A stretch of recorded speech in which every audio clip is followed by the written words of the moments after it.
Le mafé-nama, c'est une sauce veloutée avec beaucoup de gombo, de la viande hachée dedans, très bien marinée comme les femmes Peul savent si bien le faire.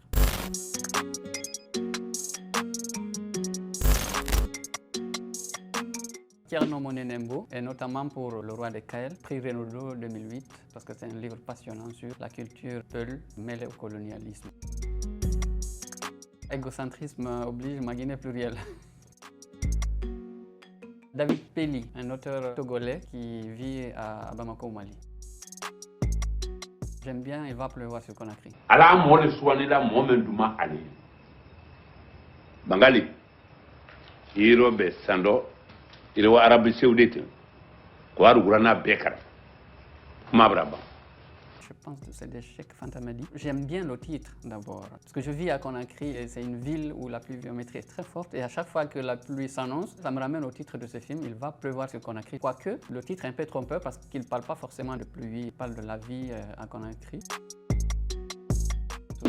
Parce que c'est un jeune très talentueux qui a réussi à faire cohabiter tradition et modernité dans la chanson, dans la musique guinéenne. Il la porte vraiment à des sommets maintenant avec des prix qu'il ne cesse de gagner. On est fiers de lui.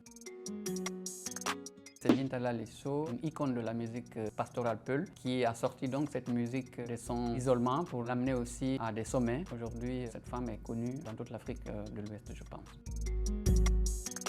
Walia de Fouta, que Bintala a chanté, qui magnifie donc les érudits du Fouta.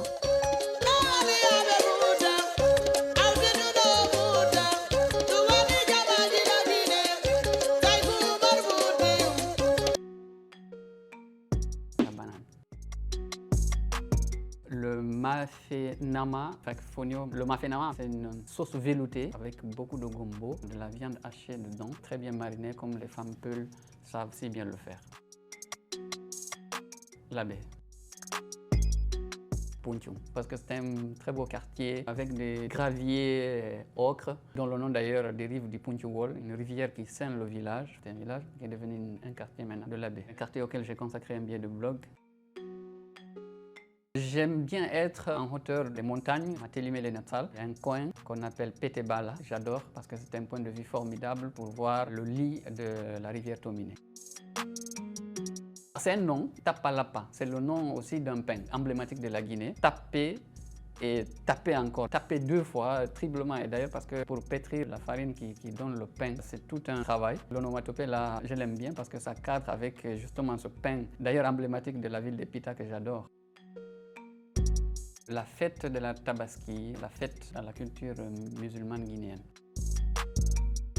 C'est peut-être la manière de saluer un supérieur. Généralement en Guinée, quand on salue en serrant la main, et quand on serre la main, on le fait uniquement avec la main droite. Or, quand on salue une personne en qui on doit du respect, on le fait en soutenant la main droite par celle de gauche. Celle de mon adolescence et de mon enfance villageoise où je batifolais dans la broussaille, on allait à la chasse, on cueillait les fruits, on grimpait les arbres, les rochers, on poursuivait les chimpanzés. C'est une époque inoubliable pour moi.